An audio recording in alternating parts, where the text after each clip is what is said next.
अस्सलाम वालेकुम एवरीवन, कैसे हैं आप सब। उम्मीद करते हैं कि आप बिल्कुल ठीक ठाक होंगे। आज हम जो रेसिपी बना रहे हैं ये रमज़ान से रिलेटेड है और फ्राइड रेसिपी है। आज हम ब्रेड पकोड़ा बनाने वाले हैं। आप सभी अपने घरों में ब्रेड पकोड़ा बनाते होंगे, लेकिन मेरी रेसिपी मुझे लगता है थोड़ी डिफरेंट है और आपके साथ शेयर की जानी चाहिए।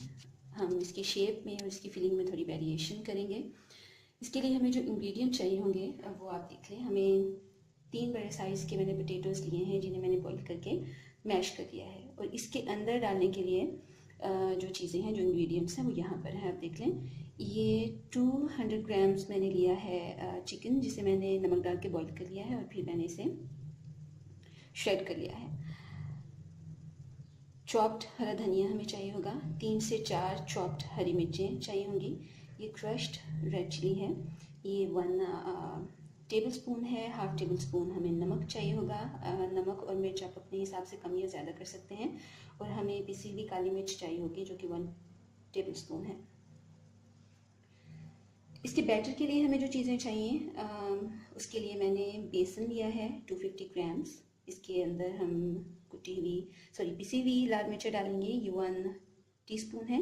1 टीस्पून ही हम इसके अंदर गरम मसाला डालेंगे और इसके लिए हम नमक डालेंगे। और इसके बैटर को मिक्स करने के लिए ऑफ कोर्स हमें पानी चाहिए होगा। और इसके अलावा एक चटनी, ग्रीन चटनी है हमारे पास, जिसके इंग्रेडिएंट्स मैं अभी आपके साथ शेयर करती हूँ, वो भी आप देख लीजिएगा। चटनी बनाने के लिए हमें जिन इंग्रेडिएंट की ज़रूरत होगी वो है हरा धनिया, हमें पुदीना चाहिए होगा, हरा धनिया चाहिए होगा, लहसुन के 2 जवे, 5 से 6 हरी मिर्चें, 1 लेमन का जूस, हमें डेसिकेटेड कोकोनट यानी पिसा हुआ कोकोनट चाहिए होगा अबाउट हाफ कप, हमें ज़ीरा चाहिए होगा 1 टेबल स्पून और सॉल्ट चाहिए होगा हाफ टी स्पून। जी, पोटैटोज़ के अंदर मैंने तमाम इंग्रेडिएंट्स डाल दी हैं और उन्हें अच्छे से मिक्स कर लिया है, आप देख लीजिए। बेसन का बैटर भी हमने मिक्स कर लिया है। इसके अंदर मैंने थोड़ी सी कुटी हुई लाल मिर्च डाली हैं क्योंकि फ्राइंग के बाद जो शेप आती है उसमें ये खूबसूरत लगता है देखने में। हमने ब्रेड दिए हैं और इसके एजेस हमने हटा दिए हैं। इन एजेस को भी हम वेस्ट नहीं करेंगे, हम इन्हें भी ब्रेड पकौड़ा में यूज़ करने वाले हैं। ये ग्रीन चटनी है और ये कुछ सेसमी सीड्स और फ्लैक्स सीड्स हैं।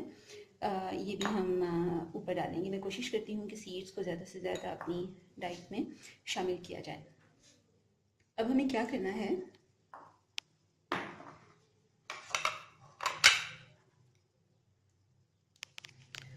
हम 2 स्लाइस लेंगे ब्रेड के।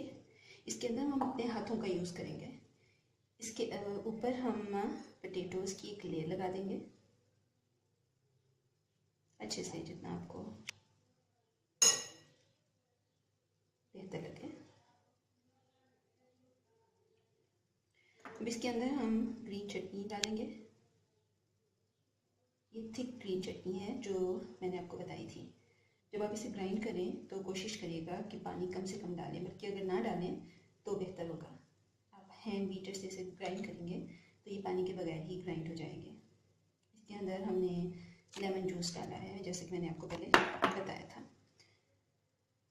दूसरे स्लाइस को हम ये ऊपर रखेंगे और शेप आप अपने हिसाब से कर सकते हैं। आप चाहें तो इसे 2 हिस्सों में काट लें।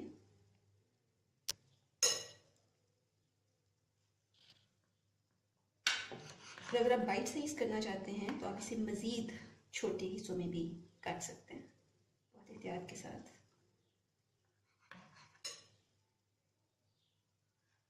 यूँ कर सकते हैं और आप इसे यूँ भी रख सकते हैं।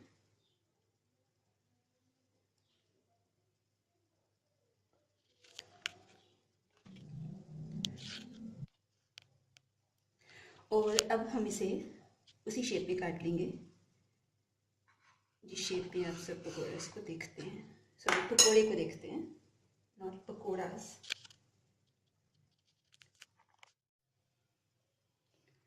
और अगर कभी ऐसा हो कि आपके पास ब्रेड स्लाइसिस कम हैं तो ऐसा नहीं है कि आप ब्रेड पकोड़ा नहीं बना सकते या कम बना सकते। अब यूँ कर सकते हैं कि फिर इसे सैंडविच का शेप मत दीजिए। आप सिंपल स्लाइस लें, इसके ऊपर बैटर लगाएं और इसे डिप करके फ्राई कर लें।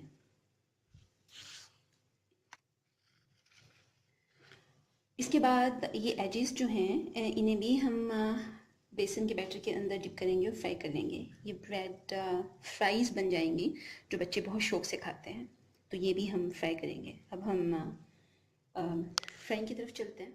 तो शैलो फ्राई कर लेंगे। ये मैंने फ्राइज़ भी आप देख सकते हैं, उनके एजेस भी इसी बैटर में डिप करके डाल दिए हैं। अगर आप चाहते हैं कि ज़्यादा स्पाइसी ना हो कुछ और बहुत लाइट सी कोई चीज़ खाना चाहते हैं तो फिर आप इन्हें ऐसे फ्राई कर सकते हैं। ये जो हमने ट्रायंगल में काटे थे ये वो हैं, ये बाइट साइज़ में जो हमने स्क्वायर में काटे थे ये वो हैं, और ये देख लीजिए। पकौड़े हमने फ्राई कर लिए हैं और आप देख सकते हैं फ्लैक्स सीड्स और सेसमी सीड्स भी आपको नज़र आ रहे हैं। हम इसे ग्रीन चटनी और केचप के साथ सर्व कर रहे हैं। आप इसी ग्रीन चटनी को अगर चाहें तो योगर्ट में दही में शामिल करें या फिर एज इट इज़ ही यूज़ कर सकते हैं। इस रेसिपी को ट्राई करें। अगर आपको पसंद आए तो मुझे ज़रूर बताइएगा, और अगर आपने मेरे चैनल को सब्सक्राइब नहीं किया तो प्लीज़ कर दें। अगली वीडियो में आपसे मिलते हैं। अपना बहुत सा ख्याल रखिएगा। अल्लाह हाफ़िज़।